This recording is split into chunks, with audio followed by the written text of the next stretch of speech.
तुम समय की रेत पर छोड़ते चलो निशान, ढूंढे तुम्हें जमी ढूंढे आसमां।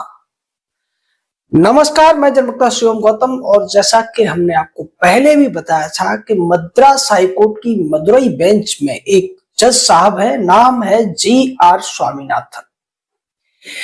पिछले 8 सालों में जिस तरीके से इन्होंने 1,26,000 फैसले दिए हैं और अब चूंकि उनके खिलाफ संसद में महाभियोग का प्रस्ताव लाया गया था, उसकी वजह से इनके फैसले अब मीडिया में रिपोर्ट भी होने लगे हैं। ये अपने फैसलों से न्याय की एक नई परिभाषा लिखते हुए नजर आ रहे हैं। लेटेस्ट फैसला जो उन्होंने लिया है वो फैसला महंगे वकीलों के लिए सरदर्दी पैदा करने वाला है। महंगे वकील, चाहे वो सरकार की तरफ से वकालत कर रहे हो या फिर प्राइवेट कंपनियों की तरफ से, कॉर्पोरेशंस की तरफ से, या सरकारी जो और दूसरे विभाग होते हैं उनकी तरफ से। जैसे स्वामीनाथन ने एक मामले की सुनवाई करते हुए इन मोटी फीस लेने वाले लोगों पर सवाल उठा दिया है। हम ये भी बताएंगे कि मामला क्या था, लेकिन उससे पहले ये जान लीजिए कि जस्टिस स्वामीनाथन ने कहा है कि वकीलों की फीस तो ठीक है, लेकिन कितनी फीस दी जाती है उसका कोई तो पैमाना होना चाहिए, और ये किस तरीके से अपने चहेतों को ही देने की कोशिश की जाती है। ऐसा कहकर उन्होंने जो सरकारी वकील होते हैं, राज्य सरकारों में एडिशनल एडवोकेट जनरल्स होते हैं, डिप्टी एडवोकेट जनरल्स होते हैं, उनकी लेकर जो एक प्रश्न उठते रहते हैं उस पर भी सीधे तौर पर उन्होंने कटाक्ष कर दिया है। साथ ही साथ उन्होंने बताया कि जब 1991 में उन्होंने बार ज्वाइन की थी, उस समय केवल एक एडवोकेट जनरल हुआ करते थे। ज्यादातर राज्यों में केवल एक ही एडवोकेट जनरल होते थे, लेकिन उसके बाद ये चलन चलने लगा कि एक एडवोकेट जनरल के बाद में कई सारे एडिशनल एडवोकेट जनरल होते हैं, फिर कई डिप्टी एडवोकेट जनरल्स भी होते हैं। इन सबको बहुत ज्यादा मोटी फीस पे की जाती है। इसके अलावा स्टैंडिंग काउंसिल भी होते हैं, जैसा कि राजस्थान के मामले में हमने आपको बताया भी था कि एक व्यक्ति जिसके रिश्तेदार भी जज थे और उनके बेटे को सुप्रीम कोर्ट में स्टैंडिंग काउंसिल पहले बनाया गया, फिर बाद में वहां पर एडिशनल एडवोकेट जनरल बना दिया गया, जबकि उस व्यक्ति के पिता सुप्रीम कोर्ट में ही जज भी हैं। ये जो खेल चल रहा है, इस पर जस्टिस स्वामीनाथन का ये जो आदेश आया है, उससे उन मोटी फीस लेने वाले वकीलों के पेट में दर्द होना लाजमी लगता है, क्योंकि हमारे देश में सबसे ज्यादा फीस, सबसे ज्यादा कमाई अगर कोई करता है तो वो वकील ही करते हैं। हालांकि सीए के बारे में, डॉक्टर्स के बारे में भी ऐसा कहा जाता है, लेकिन फिर भी उन लोगों को ऐसा करते हुए कई सारे डर सताते हैं, लेकिन वकीलों को कोई डर नहीं होता।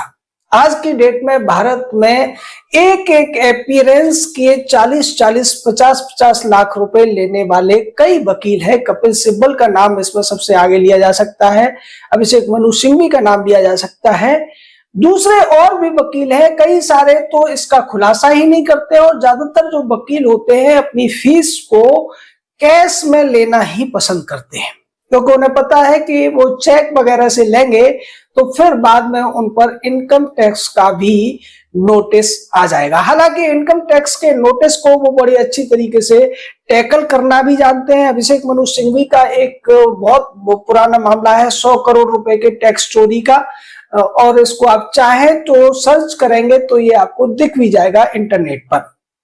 इसमें 100 करोड़ रुपए की टैक्स चोरी का नोटिस इशू हुआ था। इसका मतलब था कि अभिषेक मनु सिंघवी को कम से कम 200 करोड़ रुपए इनकम टैक्स में जमा करने थे, लेकिन बड़ी चालाकी से उन्होंने इनकम टैक्स ट्रिब्यूनल में ही मामले को सुलटा लिया। अब आते हैं जस्टिस स्वामीनाथन ने ये जो कुछ कहा वो मामला क्या था। दरअसल एक म्युनिसिपल कॉर्पोरेशन के स्टैंडिंग काउंसिल के तौर पर एक वकील महोदय ने अपनी सेवाएं दी थी, और इसके दौरान उन्होंने एक 14 लाख रुपए का बिल म्युनिसिपल कॉर्पोरेशन को भेजा था, जिसमें से करीब 1 लाख रुपए म्युनिसिपल कॉर्पोरेशन ने उनको पे कर दिए थे और ये कह दिया था क्योंकि उन्होंने बहुत सारे केसेस में सही तरीके से पैरवी नहीं की है, इसलिए उनको पेमेंट नहीं दिया जा रहा है। यानी वकील साहब ने इस फैसले के खिलाफ डिस्ट्रिक्ट कोर्ट में अपील की, वहां से इनका मामला खारिज हो गया। फिर ये हाई कोर्ट आए और हाई कोर्ट में इन्होंने 226 सेक्शन जो संविधान का अनुच्छेद है उसके तहत मैंडामस की मांग की और ये कहा कि उन्होंने 13 साल सेवाएं दी थी और 800 से ज्यादा केसेस में उन्होंने म्युनिसिपल कॉर्पोरेशन की पैरवी की थी, उसके बावजूद उनको मेहनताना नहीं दिया गया है और केवल 1 लाख रुपए दिए गए हैं। इसलिए इन्होंने मांग की कि बाकी के 13 लाख रुपए प्लस 18% ब्याज के हिसाब से उनको दिलाए जाए। इस मामले को देखते हुए जस्टिस स्वामीनाथन ने कहा कि अगर इतने सारे मामले हैं तो फिर ये जो फीस है 13 साल में बहुत ज्यादा भी नहीं है, जबकि देखने को ये मिलता है कि राज्य सरकारों के पास दर्जनों एडिशनल एडवोकेट जनरल होते हैं, डिप्टी एडवोकेट जनरल होते हैं, उन सबको मोटी फीस पे की जाती है। साथ ही साथ उन्होंने सुप्रीम कोर्ट का भी जिक्र कर दिया और ये कहा कि मध्य प्रदेश नर्सेस एसोसिएशन के मामले में सुप्रीम कोर्ट ने जो सीनियर एडवोकेट्स होते हैं, जो बड़े वकील होते हैं, उनकी फीस को लेकर सवाल स्वीकार करने से मना कर दिया था। ठीक है, हम उनके फीस पर सवाल नहीं पूछ सकते, लेकिन कम से कम इतना तो कहा ही जा सकता है कि सरकारी खजाने से वकीलों को जो फीस दी जा रही है उसकी कोई ना कोई तो लेखा होना चाहिए, परीक्षण होना चाहिए, उसकी अकाउंटेबिलिटी होनी चाहिए और जवाबदेही भी होनी चाहिए कि कितनी फीस किन लोगों को दी जा रही है। ये सवाल तो वाजिब है, लाजमी भी है, क्योंकि वकीलों को आप कितनी फीस दे रहे हैं। प्राइवेट तौर पर जो कॉर्पोरेट कंपनियां होती हैं वकीलों को ठेके देती हैं, वो अगर उनके ऊपर टैक्स चोरी का मामला है या दूसरा कोई इसी तरीके का मामला है संपत्ति से संबंधित, तो उन मामलों में अंदर खाने वकील परसेंटेज के आधार पर केस लड़ते हैं। प्रॉपर्टी के मामलों में वो क्लाइंट के साथ में डील करते हैं कि अगर उन्होंने केस जीत लिया तो कितने % उनको प्रॉपर्टी में से हिस्सा मिलेगा। हालांकि ये सब खुले तौर पर नहीं है, इसके सबूत नहीं दिए जा सकते, लेकिन होता यही है। जैसा कि अभी जो ऑनलाइन गैम्बलिंग के मामले में हुआ था कि करीब 1,25,000 करोड़ रुपए के टैक्स का मामला जब बना था तो अभिषेक मनु सिंघवी जैसे कई वकील खड़े हुए थे और उन्होंने उन कंपनियों को राहत दिलाने का काम किया था सुप्रीम कोर्ट से। हालांकि कहा तो ये जा रहा था कि एक अपीयरेंस की 40 लाख फीस इसमें ली होगी अभिषेक मनु सिंघवी ने, लेकिन हकीकत तो यह है कि उस मामले में वकीलों को भी उन कंपनियों ने 10,000 करोड़ रुपए से ज्यादा पे किए होंगे, क्योंकि इस तरीके के मामलों में साफ तौर पर क्लाइंट परसेंटेज देने के लिए राजी हो जाता है। हालांकि इसका कोई रिकॉर्ड कहीं देखने को नहीं मिलेगा। यही वजह है कि हमारे देश में जो सीनियर एडवोकेट्स हैं वो बहुत ज्यादा पावरफुल हो गए हैं, क्योंकि उनके पास एक तो पैसा बहुत होता है, फिर पैसे के दम पर वो दूसरे काम कर सकते हैं, पार्टियों से संबंध रख सकते हैं, पार्टियां भी उनकी दलीलों के आधार पर उनका आकलन करती है, अपनी पार्टी की तरफ से उन्हें राज्यसभा भेज देती हैं। यानी इनकी मौज ही मौज है और ये एक नहीं कई तरीकों से सरकार को हिलाने की ताकत रखते हैं। न्यायपालिका में इनकी बड़ी दखल होती है, तो इनके आगे कोई बोलने वाला भी नहीं होता है। एक तरफ ये सांसद के तौर पर कानून निर्माण में अपना योगदान दे रहे होते हैं और उसी के साथ साथ ये सुप्रीम कोर्ट या हाई कोर्ट में उन कानूनों की व्याख्या करने की भी कोशिश कर रहे होते हैं, उन पर सवाल उठाने की भी कोशिश कर रहे होते हैं। ये दो तरफा गेम खेलते हैं, यानी कि जो वकील हैं वो दुधारी तलवार हैं। वो कानून के बनाने वाले सांसद भी हैं और कानूनों की मनमानी व्याख्या करने में योगदान देने वाले वकील भी हैं।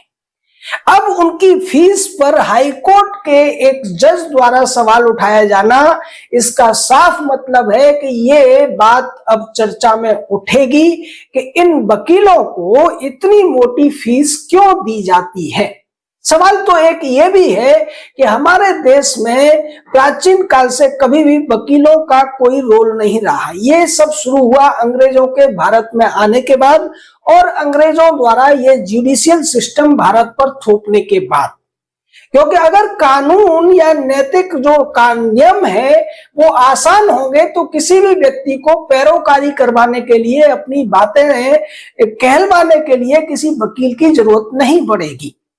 लेकिन चूंकि हमारे यहाँ जो कानून बनाए जाते हैं वो ब्रिटिश इंग्लिश में बनाए जाते हैं, शेक्सपियर के काल की अंग्रेजी है, ये मैकाले के काल की अंग्रेजी है, इसलिए अगर कोई व्यक्ति इवन एमए किया हुआ भी क्यों ना हो अंग्रेजी में या फिर पीएचडी क्यों ना हो, वो भी भारत के कानूनों को ठीक ढंग से नहीं समझ सकता है। उसके लिए उसे वकील की जरूरत पड़ती है और यही इन वकीलों का प्लस पॉइंट है।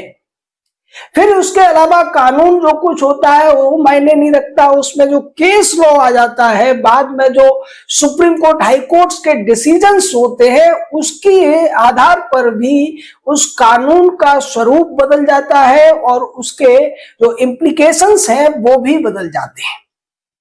इसलिए ये वकील मौज उड़ा रहे हैं और अब इनकी इस मौज पर सवाल खड़ा कर दिया है हाई कोर्ट के जस्टिस स्वामीनाथन साहब ने। उन्होंने ठीक ही कहा है कि वकीलों की फीस पर हम तो सवाल नहीं उठा सकते, यानी कि कोर्ट सवाल नहीं कर सकता है, लेकिन जो लॉ ऑफिसर्स यानी वकील जो होते हैं उनको कितना पैसा सरकारी खजाने से दिया जा रहा है, इसका कोई ना कोई तो जवाबदेही पूर्ण न्यायिक तौर पर आकलन होना ही चाहिए, क्योंकि ये अपने चहेतों को भी दिया जा रहा है।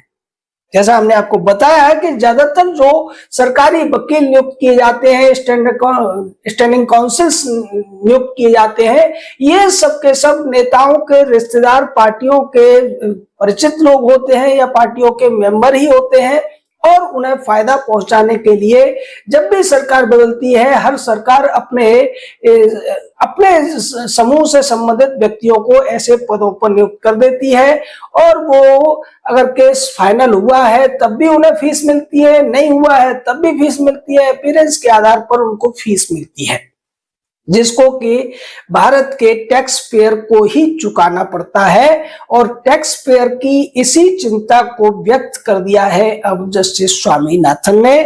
वो अपने फैसलों से इसी तरीके से इन लोगों की आंखों की किरकिरी बने हुए हैं और उन्होंने साफ कर दिया है कि वो इन लोगों से डरने वाले नहीं हैं। न्याय के रास्ते में कोई भी आएगा वो उसके खिलाफ दंड देने से पीछे नहीं हटेंगे।